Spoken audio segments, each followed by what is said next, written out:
Em nome do Pai, do Filho e do Espírito Santo. Amém. Bom dia, seja bem-vindo a esse canal do YouTube, André Lucas Leite, e aos nossos estudos do Evangelho de São Mateus, ao qual o pessoal pediu aí para nós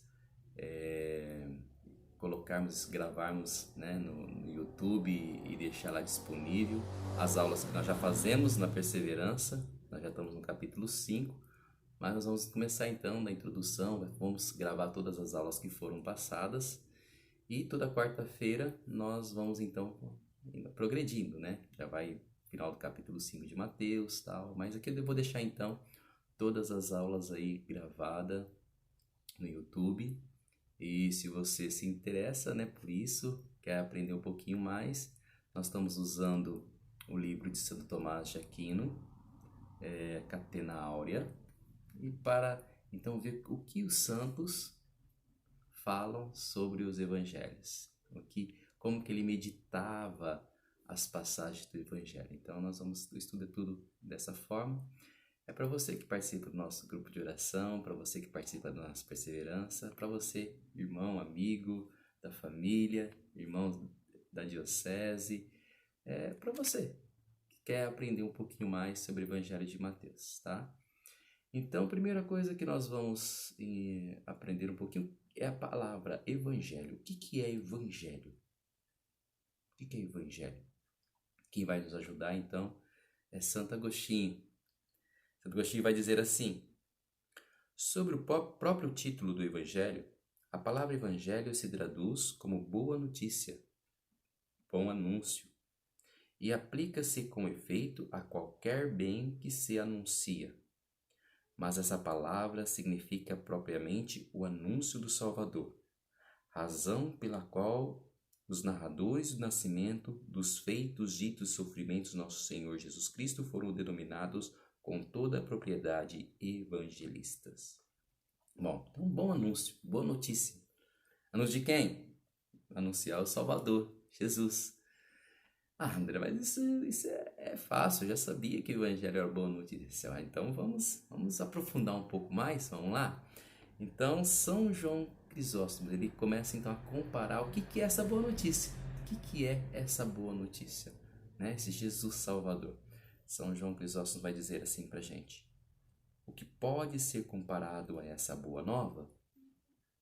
Ele vai dizer assim: Deus na terra, o homem no céu, a amizade de Deus feita para a nossa natureza, a luta de tantos séculos terminada, o diabo humilhado, a morte destruída, o paraíso aberto.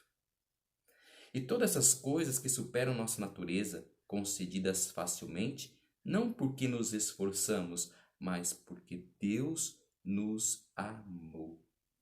Tudo isso se realizou porque Deus nos ama. Deus que se faz homem, que se encarna e se faz homem, que nos dá a condição de filho pela graça do Espírito Santo e assim tornamos herdeiros divinos. Olha, pela sua ressurreição, pela sua morte e libertação. Isso é a boa nova, esse é o bom anúncio, né? O diabo humilhado, a morte destruída, o paraíso aberto, tinha se fechado em Gênesis. Jesus Cristo abre para nós o paraíso, o céu. Olha que lindo. Então é isso, né? Como podemos comparar agora? Fica um pouquinho mais claro para nós o que é então essa boa nova. Vamos lá então com outro santo aqui. O que nos ensina então o Evangelho? Bom, se ele é tudo isso, o que ele nos ensina? E agora vamos com Santo Tomás de Aquino, né? Ele vai dizer assim: 4 coisas nos ensina o Evangelho sobre Jesus Cristo: a divindade que assume a natureza humana que é assumida, sua morte pela qual somos libertos da escravidão e sua ressurreição, pela qual nos é aberta a porta da vida da glória.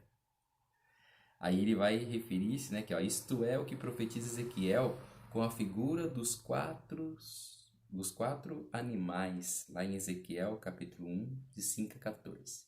Dá um pauzinho aí, pega lá o Evangelho desculpa, pega lá Ezequiel capítulo 1, versículo de 5 a 14, dá uma lida, você vai ver lá que fala sobre quatro figuras de animais, certo? E depois você volta aqui, nós vamos então continuando, para nós entendermos então o que seria esse quadro, né? Esses quatro evangelhos. O que seria isso? O que quer dizer cada citação aqui que São Tomás nos disse, né? São Tomás nos disse a divindade que assume a natureza humana que é assumida, sua morte, sua ressurreição. Então São Gregório Magno vai expandir um pouquinho para nós entendermos um pouco mais sobre isso. Vamos lá, o que diz São Gregório Magno? Olha lá. Ele, o Filho unigênito de Deus, se fez verdadeiro homem. Ele, vítima de nossa redenção, dignou-se a morrer como bezerro do sacrifício. Ele, por sua própria força, ergueu-se do sepulcro como um leão. Ele também, ao subir aos céus, elevou-se como a águia. O homem, bezerro ou touro, né? O leão e a águia. Então, Jesus Cristo. Lembra aí, tá lembrando? O homem, o bezerro, o leão e a águia. Ih, André, agora ficou complicado. O que quer dizer isso? O que significa essa figura desses animais? Vamos lá, então Santo Tomás de Aquino vai nos ajudar. Vamos lá. Ele, em sua ascensão, manifestou sua divindade. Mateus, olha lá, o Evangelho de Mateus, nos é representado pelo homem, porque detém-se principalmente sobre a humanidade de Cristo. Então, o homem, ali no Evangelho de Mateus, nós vamos encontrar a humanidade de Cristo. Marcos, pelo leão, porque trata de sua ressurreição. Olha aí, a ressurreição, Marcos, leão. Lucas, pelo bezerro, ou touro, né? Porque se ocupa do sacerdócio, do sacrifício, do sacerdócio. João, pela águia, porque escreveu sobre os mistérios da divindade. Deus divino, Jesus Cristo divino. Vamos entender um pouco mais? Está melhorando, eu creio que está melhorando. Vamos lá então, aprendendo um pouquinho mais. Agora com São Gregório Magno. Ele vai dizer assim: é isso mesmo que se atesta no início de cada um dos 4 evangelhos. Então, se você tá com a Bíblia na mão, pega lá o início de cada evangelho, tá? São Mateus, São Marcos, São Lucas e São João. E dá uma olhadinha, dá uma pausa, dá uma olhadinha se é isso mesmo aqui, depois você volta aqui para o vídeo. Vamos lá, continuando. Vai dizer assim, então, São Gregório Magno. Mateus é, com razão, representado pelo homem, pois inicia seu evangelho com a genealogia humana de Jesus Cristo. Vê lá, se bate. Marcos é representado pelo leão, uma vez que inicia seu relato com a voz que clama no deserto, né? São João Batista, a voz que clama no deserto, ali assim, começa assim, vamos dar uma olhadinha lá. Lucas, por sua vez, é representado pelo bezerro, pois começa pelo sacrifício. Né? Zacarias vai oferecer o seu sacrifício, dá uma olhadinha lá. João, por fim, é dignamente representado pela águia, porque parte da divindade do Verbo. O Verbo se fez carne. Dá uma olhadinha lá. Vamos lá então? Vamos aprendendo? Vai, olha lá, confere. É isso mesmo? Tá abrindo um pouquinho assim a mente? Tá? Então, vamos lá. Vamos aprender um pouquinho mais. Agora Santo Agostinho vai ampliar essa visão. Ele vai dizer assim, né, sobre esses evangelhos. Porque quando nós estudamos evangelhos, nós dividimos, né, assim, os evangelhos. Primeiro nós dividimos para estudar, né, para estudo. Mas olhamos assim, né, os 3 primeiros evangelhos como os evangelhos sinóticos. E o evangelho de São João. Os 3 são São Mateus, São Marcos, São Lucas. Vamos ver o que Santo Agostinho fala. Aí você vai ter um pouquinho já melhorando aprofundando um pouquinho mais esse estudo. Ele vai dizer assim, ó, esses três seres vivos, o leão, o homem e o bezerro, né, Evangelho de Mateus, de Marcos e de Lucas, anda pela terra, razão pelo qual estes três evangelistas trataram principalmente daquilo que Cristo realizou na carne, como homem. Dá uma olhadinha lá. Então, quando você for para ler esses três evangelhos, você já vai ter olhando nesse olhar. Mas João tem o voo da águia e contempla a luz do ser imutável com os agudíssimos olhos de sua alma. Com isso, é-nos dado compreender que os três primeiros evangelistas não se ocuparam senão da vida ativa. João, por seu turno, ocupou-se da contemplativa. Já são alguns ingredientes para nós, quando lemos a palavra de Deus, abrir a nossa inteligência aqui para compreendermos o que o Senhor vai nos ensinar na sua palavra. Tá claro até aqui? Ficou alguma dúvida? Se tiver dúvida, você nos avisa lá pelo WhatsApp, coloca e depois a gente vai, nós vamos aprendendo, mas nós chegamos lá, tá bom? Vamos lá, então, André, então os evangelhos são divididos, como? Não, é um só evangelho. André, mas tem gente que fala, olha, tem umas controvérsias ali, não, de maneira alguma. O evangelho vai nos ensinar, né, como um só evangelho, olhando, claro, com esse olhar, né, de águia, de touro, com esse olhar de homem, do touro, do bezerro aqui nós falamos, né? Eu esqueci algum. E com este olhar, nós vamos olhar da forma como o evangelista olhava, né, o Jesus Cristo, o que ele queria nos ensinar. E o que ele queria nos ensinar, então? E aí, São Beda vai explicar uma coisa muito importante, porque esses evangelhos não é algo assim para se ler e ficar discutindo, olha, quem tem razão aqui, é esse evangelho? Não é dessa forma. São Beda vai dizer assim, ainda que sejam 4 os evangelistas, o evangelho não é mais que um, porque os 4 livros publicados são convenientes à mesma verdade. Pois assim, como 2 versos sobre o mesmo tema diferem somente pela diversidade do metro e das palavras, mas não pelo pensamento, que é o mesmo.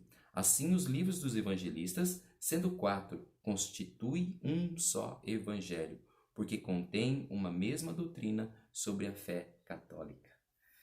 São Beda vai nos explicar isso. Então, é um só evangelho e vai nos ensinar.